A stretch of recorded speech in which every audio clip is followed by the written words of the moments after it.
Salvatore Mano Jr., better known as Salmano, was born on January 10, 1939, in the Bronx, New York, to Sicilian immigrant parents.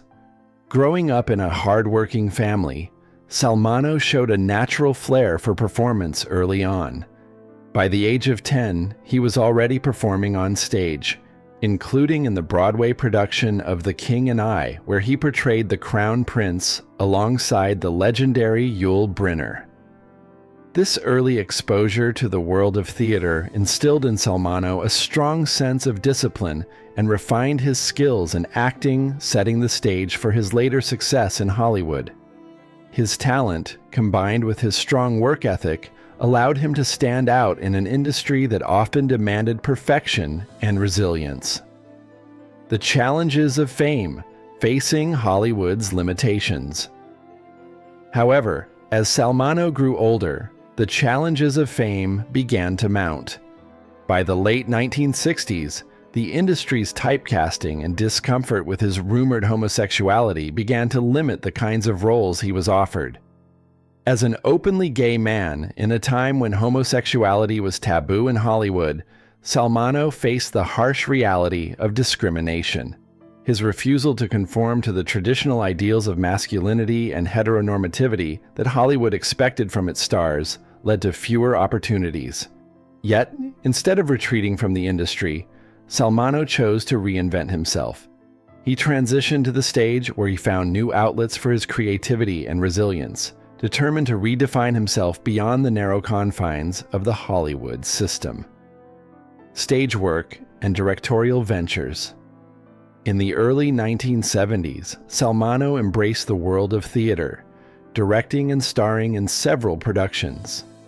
One of his most notable works was the Los Angeles production of Fortune and Men's Eyes, a controversial play that explored themes of sexuality and violence in prisons. His commitment to tackling difficult and taboo subjects in his work reflected his courage and determination to remain true to his artistic vision. This period marked a shift in Salmano's career as he moved away from the traditional film roles he had once been known for and into the realm of theater, where he could experiment with more complex and often provocative material. A career resurgence. Breaking new ground in theater. By 1976, Salmano was enjoying a career resurgence, particularly in the theater. He received critical acclaim for his portrayal of a bisexual burglar in the stage play P.S. Your Cat is Dead, a black comedy that dealt with themes of sexuality, vulnerability, and power dynamics. The play was initially performed in San Francisco, and, after its success, Salmano moved the production to Los Angeles. This play marked a personal and professional reawakening for Salmano, allowing him to explore new dimensions of his acting and find new relevance as a stage actor. The success of the play, along with the positive reviews it garnered, reignited public interest in his talents, offering a glimpse of what might have been had Hollywood been more accepting of him. Romantic complications. The love life of Salvatore Mano Jr. Salmano's love life was as tumultuous as his career. During the filming of Exodus in 1960, he became romantically involved with English actress Jill Howarth. The two shared intense chemistry on screen, which translated into a real-life romance. Despite the age difference between them, Salmano was 21 and Howarth was just 15. The relationship grew into a complex, on-and-off affair. The engagement that followed represented Salmano's desire to settle into some semblance of stability, but it was short-lived. Howarth called off the engagement after discovering Salmano in a compromising situation with another man. Despite this, Howarth remained a loyal friend and confidant to Salmano, and their relationship evolved into a deep, lasting friendship that would endure for the rest of his life. Jealousy and confrontations. Protecting a friend, Salmano's protective instincts were also evident in his personal relationships, particularly with Howarth. He was known to be fiercely protective of her, especially when it came to her relationships with older men, such as television producer Aaron Spelling. This protectiveness came to a head in a confrontation at a Beverly Hills nightclub where Salmano, feeling betrayed, physically confronted Spelling after seeing him with Howarth. The incident revealed the depth of Salmano's emotional investment in Howarth's life and his internal struggles with his sexuality. It also highlighted the pressure Salmano faced to maintain his public image while grappling with his private emotions. The final years, a new chapter in his personal life. In the final years of his life, Salmano found solace in a long-term relationship with actor and acting coach Courtney Burr III. The couple had been together for 6 years by the time of Salmano's death, providing him with emotional stability and creative companionship. Their relationship, which was kept private at the time, offered Salmano a sense of normalcy and peace that had often eluded him in his earlier relationships. Burr's support allowed Salmano to embrace his identity more openly, and those who knew him spoke highly of the deep love and understanding they shared.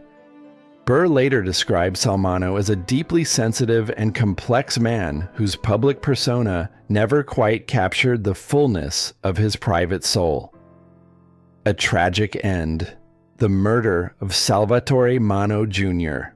On the night of February 12, 1976, Salmano's life was tragically cut short when he was attacked and fatally stabbed in a dark alley near his apartment in West Hollywood. The murder shocked the entertainment industry and left his fans devastated. Initial rumors suggested that the killing could have been a botched robbery or connected to Salmano's sexuality, which had become more publicly known. The investigation was filled with dead ends, and for years, the case remained unsolved. In 1979, a breakthrough came when a young man named Lionel Ray Williams was arrested for an unrelated crime and later confessed to the murder. Williams was convicted and sentenced to 57 years in prison, but many still question the motive and whether Williams acted alone. The case left lingering suspicions and unaddressed questions. The mystery lingers. New revelations decades later. In the years that followed, new documents and evidence emerged that reignited interest in the case. Police files, court transcripts, and testimonies revealed disturbing details that had been overlooked or ignored during the original investigation. Among the most unsettling revelations was the possibility that Williams had been hired or manipulated to carry out the murder. There were hints that powerful figures in Hollywood, possibly connected to organized crime, had played a role in the crime. Some of these figures may have seen Salmano's activism and increasing influence as a threat, while others might have feared he would expose their hidden scandals. Despite Williams's conviction, many still believed the full story had not been revealed, and the true motives behind Salmano's death remained shrouded in mystery. A legacy of silence and unanswered questions. As the 50th anniversary of Salmano's death approaches, new investigations into his murder suggest that justice may not have been fully served. Despite Williams's conviction, many questions remain about the true nature of the crime. New evidence points to a deeper conspiracy, one that was overlooked or ignored by the original investigators. The case has become a chilling reminder of how truths can be delayed, distorted, or buried. As the public grapples with the unanswered questions surrounding Salmano's death, it serves as a powerful reminder of the cost of silence, fear, and prejudice. The legacy of Salvatore Mano Jr. is not just one of lost talent, but also a cautionary tale about the dangers of ignoring inconvenient truths.